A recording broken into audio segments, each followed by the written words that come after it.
We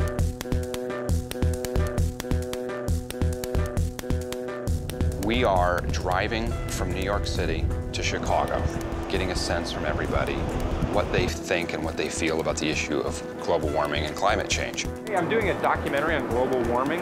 Fair enough. I feel good about this guy. Global warming? Documentary on global warming. It's not that bad. No?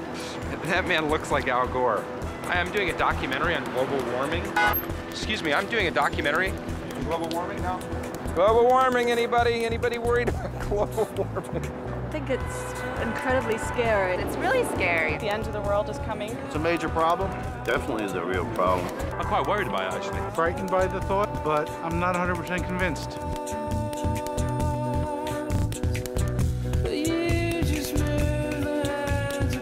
How many of you believe that global warming is a real issue for us and a concern for our future?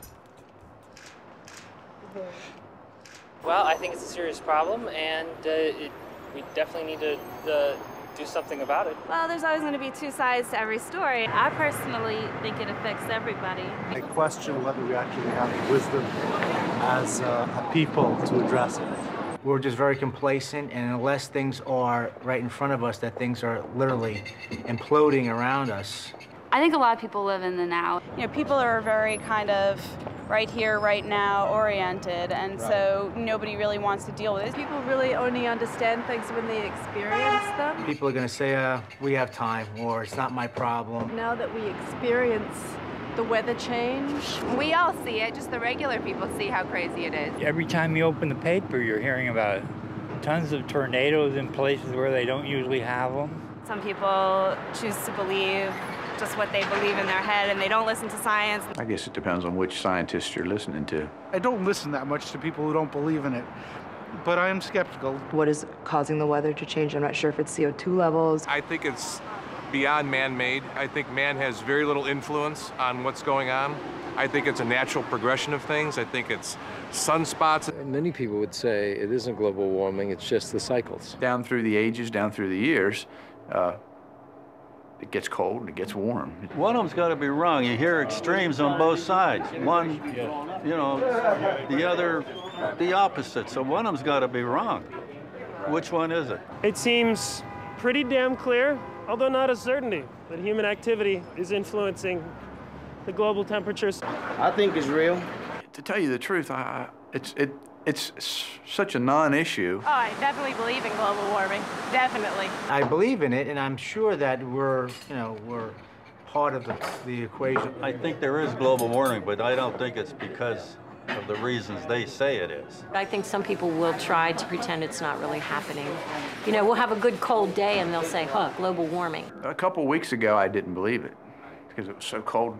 Well, but look at, it's January and we have a 70-degree day here in Pennsylvania, southern Pennsylvania.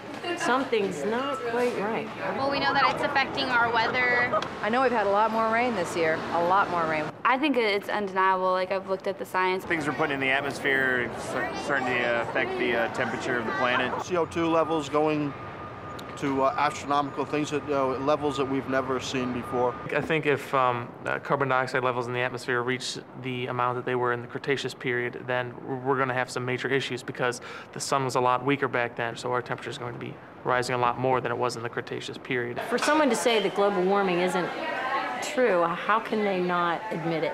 I think it's part not wanting to change your own lifestyle, and then the other part is just thinking that we as humans are capable of changing the Earth, that it's bigger than we are. You guys think you're tree huggers? No, you're not tree huggers. Not at all. But you believe global warming's a problem? Oh, I do. Yeah. Doing a documentary about global warming. Oh, really? Yeah.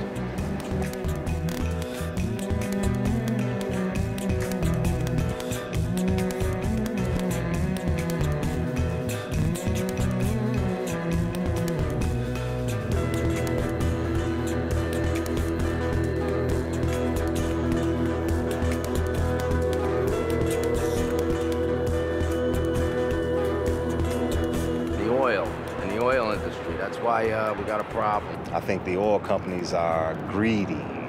I think oil companies have a major part in hiding the fact that things are what's happening. And we're not getting the truth. They don't tell us the truth.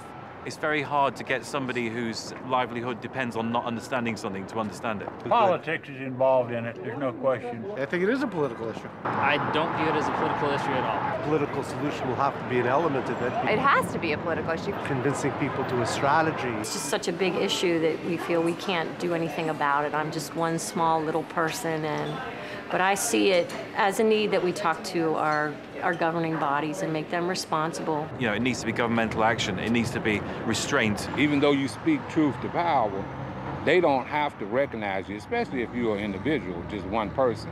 The more that the people are enlightened and have an understanding of the impact of what global warming is all about, then you can get more people to stand behind the cause. Now, if I had 1,000 people out here, then politicians understand that because they see that as votes. I've told politicians before they come in to vote, I said, you guys come to ask for my vote, but when you get in office, there ain't nothing done about it. They have a big influence on us.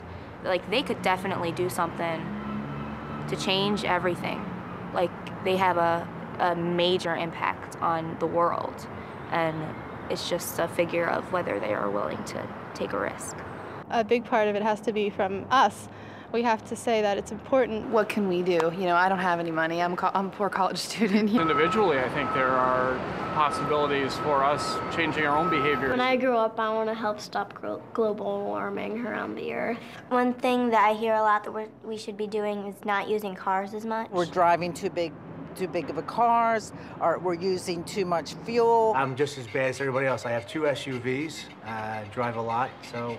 Dr. Coburn told me I'm not allowed to drive my car to school anymore, so I don't. How's she supposed to get to school? It's snowing. She lives across the street. And you drove your car to school? I think, you know, you start small. If everyone can make a little bit of a difference, I mean, it's got to start somewhere. We all consume, so we have to change our consuming habits. I don't know if they can fix it overnight. It'll take a while. I think we have to figure out another way of living. I mean, we can turn our lights out earlier, but ultimately, you know, I mean, there needs to be coordinated mass reduction in the use of carbon fuels. If you drive through Iowa and you see all the wind farms, you see that, you know, something's being done about it. To use screw-in fluorescent light bulbs. This car is really cool because it runs on old vegetable oil. The oil for my deep fryer, I have a guy that comes and he gets it and he reuses it in his vehicles. We got to get off this oil thing for our own security, national security, for the environment. If we can make oil obsolete and go to a new type of generating power. Think about it. If we found alternative sources of energy, we could sell it to other countries. Yes, it will help the environment, but economically, it'll make us stronger and more safer. If we had the same energy use in gasoline as the European countries, we'd have no oil problem. And the mentality of the people, that's what you got to change before you change anything. If you want to change the cars people are driving, the shoes they're buying, you have to change the economic situation. You have to make people want to buy green stuff. I do recycle. Did I recycle and all that good stuff? We started a recycling program. I recycle every single thing I can possibly find. I recycle. My husband works for a large corporation who's going green and all that, but I don't know necessarily what that means. Don't matter if you're rich or poor, it still affects you. Because that money ain't gonna buy you oxygen. I think it's a very important thing. I got kids, and I know that's going to affect their future. I don't think we've got an option to not do anything about it. Yeah, I think it is something that we should do something about because we got to think about the future, the kids that's to come. If we don't take care of this planet, it will be gone. We have just a short time, and if the next president doesn't start big changes, then we'll be past time. We'll be out of time. So the next president is going to be the most important person on this issue that maybe in the whole world, because the United States has to take the lead on this.